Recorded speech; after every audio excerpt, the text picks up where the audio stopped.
Mississippi Guard. And then this last time overseas, we had I want to say we had 22 different states represented. I mean, we had Nevada, Virginia, West Virginia. I mean, typical Guard deployment. We had everybody. Absolutely. But yeah, he was from Mississippi, and this is, and of course, you're not supposed to have a picture in flight, taking a camera in flight, so that I don't know how that picture got taken. As an SP, I know better. That's in the regs. But I never did fly with that. MVGs. Well, when I was in flight school in '88. Of course, all the guys that had flown MVGs at that point, they were all the test dummies. Yeah. And we call that was the best way the Army invented to kill pilots, was flying MVGs when we first started flying. And we started doing, my class was the first class to do touchdown auto rotations to the sod under MVGs. Yeah. Well, it was pretty bad, because you were flying with guys, like him, had been around forever. And so you do your turn, and the guy would say, okay, inter auto rotation. So you lower the collective on the Huey, roll the throttle off, and you had these mandatory call-outs. And I've got my Huey checklist just right there. Yeah. Rotors in the green, M1 stabilized, aircraft's in trim, mayday, mayday, mayday, lock your shoulder harnesses, jettison the external stores. You had to get this stuff out while you're in the auto rotation under goggles. Well, so now, at about 100 feet, you want to get into a flare. And about 70 feet, you want to just kind of bump it a little bit to slow your arrest your rate of descent. Well, it's darker than heck. It's darker than a well digger's butt. I mean, it's dark, and you can see, and you're only looking down these tubes. And so what you're trying to do, and they had just come up with what was called the cutaway. These were full face goggles, like driving on the ground, PVS 5s, and they had cut them away so that you could look underneath, so that we could look at the dash to look at the instruments. So what you do is you'd look over at the instructor pilot. You'd look over at the instructor pilot, and you'd start to see him kind of cringing, and you go, "Oh, I better start pulling initial," because I couldn't see. So when he starts getting nervous, you're like, "Oh, I better start hitting this initial," and then you come down.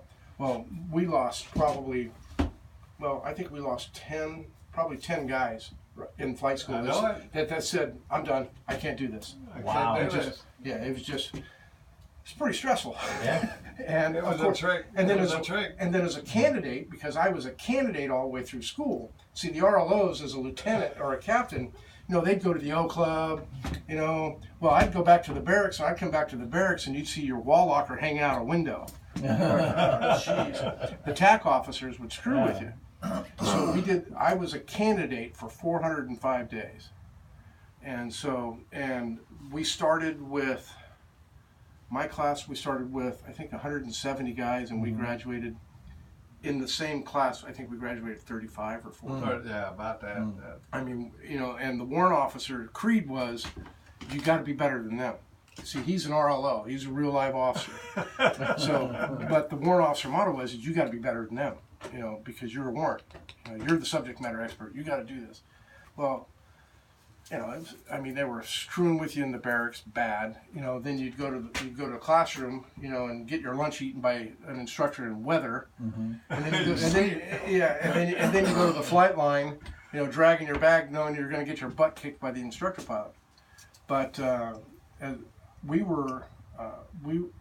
they've changed it since, because they were washing out guys because we couldn't roll our underwear right. Right. The guy could fly. He could fly like everything, but he couldn't. He couldn't do the Army stuff. Couldn't do that.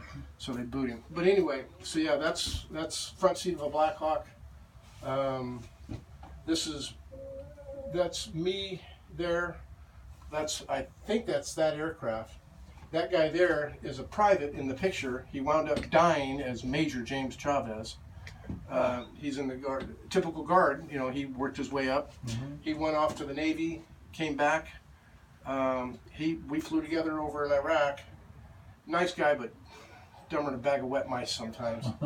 But he wound up flying for a sheriff's department over Tulare County Sheriff's Department, and flying fixed wing, and stalled the aircraft up in the mountains. Killed him and the observer. But stuff happens. Aviation. What was it? Bob Hoover, the famous test pilot, used to say, and a bird dog will just barely kill you. Bob Hoover? Bob Hoover. He was a test pilot. I've heard of him, but I haven't met him. He was General Chuck Yeager. He was Chuck Yeager's chase pilot when he broke the speed of sound. Bob Hoover's famous. He was the guy that used to run a Shrike, and he'd pour a glass of iced tea, doing a roll, doing a But anyway, his famous line was, "Is he, an L3 will just barely kill you." In other words, aviation, it doesn't matter what it is, it'll kill you. Yeah. But anyway, so yeah, that's Afghanistan. That's Flying Cobras. That unit is out of Stockton, or was, first of the 140th. That's in the Northern Arabian Gulf when we were doing depth qualifications. That's off of the USNS Alan Shepard. Shepard, yeah. Named after the astronaut. Yeah. And the call sign was Mercury 7. So when you called the ship, telling them you were coming in, that's a single spot. And looking at your blades 3 feet from the edge of the deck, it makes you not want to be a Navy pilot anymore. And that's first rotation to Iraq and Kuwait. That's in Kuwait. We're getting ready to take that aircraft north. And then What is that? What is this? oh, this is Fighting Fires. And the reason they're painted up is because a guy named Kane, Rod Kane, and I. He was a Department Evaluation Standardization check pilot from Fort Rucker, and then came into the Guard. Great guy. He had been a Rucker DES. What is his name? Rod Kane, C-A-I-N. I've heard of him, but I didn't met him. Hell of a pilot. Yeah. Well, Rod and I, we flew together out here, and we had a couple of near misses in the smoke because Fighting Fires gets pretty thick, and we were running all types of different color paints on the aircraft, and so we actually studied and tried to figure out, okay, what paint can we see the best? What color can we see the best? And that's not pink, that's called salmon. Salmon? Yes, Salmon. yes. I have a salmon shirt. Yeah, it's but not pink. so we figured out that was the color, so we standardized it Army-wide. So now in the Guard, when you fight fires, the aircraft have painted up, and one of the blades is also painted. So the idea from the top, so that the air tankers and the other guys flying above us, Into it. they can see you. Right. And then so that's so this flight suit, that's this flight suit there, and then of course you probably recognize that. That was Third Army, our first rotation, and then this is NVG mount, and then that's Jamie White. He's a lawyer in Mississippi. In fact, he teaches, or he was teaching at Ole Miss, and great guy. And then both of these guys went to flight school. This guy got killed in Arkansas. They wadded up an aircraft doing emergency training. Nice kid, great kid. But this is my crew, one of my crews, and we were flying July 4th. So what we would do is I made sure that, overseas, you don't have anything else to do, so I flew every holiday. Easter Sunday, I flew. Christmas Day, I flew. Every day, yeah. Because, what are you going to do? Go back and sit in your hooch? Yeah. So I would, and because of my rank as You volunteered. a W4 or W5, I was a W4 in this suit, W5 in that one. Yeah. I would always make sure I was on the schedule. So July 4th, what we would do is we'd take a duffel bag and fill it full of flags, and then throw it back in the hole in the baggage compartment, so that we could write certificates to people and say, hey, thank you for your support, send in USO Sign the packages, flags, and then we'd send them a flag and a certificate. And so that's how we did it. And so this is knee boards and stuff like That's that. all your stuff. Yeah, well, I mean, That's you good. probably recognize some of it, the old style checklist. That one's from a UH-1. Did you have the JEP system for No, navigation? we were not allowed to use JEPs anymore. The Army went away from JEPs. They were a pisser. But we'd use the DOD, and down here, that one, I think is either 400 This millimeter Robert. is Nam. Well, yeah, it's the old Geo, the 1/100 or whatever. So that's, one of these is Camp Roberts, I think, and one of them is 400 Liggett.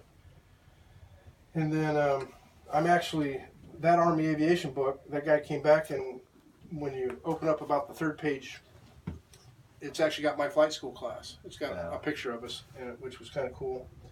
Then I went to, and I was working with the Marine Corps here in California, and they have a training base over Pickle Meadows. It's over on the Yeah. eastern side of Yeah, the down Sierras. Southern Mountain, yeah. And so I graduated from that school, which was that's the dumbest school I've ever been to. That's Yeah. mountain warfare, winter. It's all bad. And as a warrant officer in the Marine Corps, that was the first time I'd ever been called gunner, and I didn't know what that meant. Well, but in the Marine Corps, a warrant is usually a gunner. He's a subject matter expert, either, and they wear an exploding bomb. Right, they get together. So anyway, and then that's from Baghdad, and I flew medevac because I was an SP in the Black Hawk, and the Black Hawk is like the Huey. It's kind of a master of all. Yeah, I know it. So I did air assault work. I've done some interesting missions on air assaults, working with, we call them the door kickers, the guys kicking in the doors and taking them into hot LZs. And then, same as you.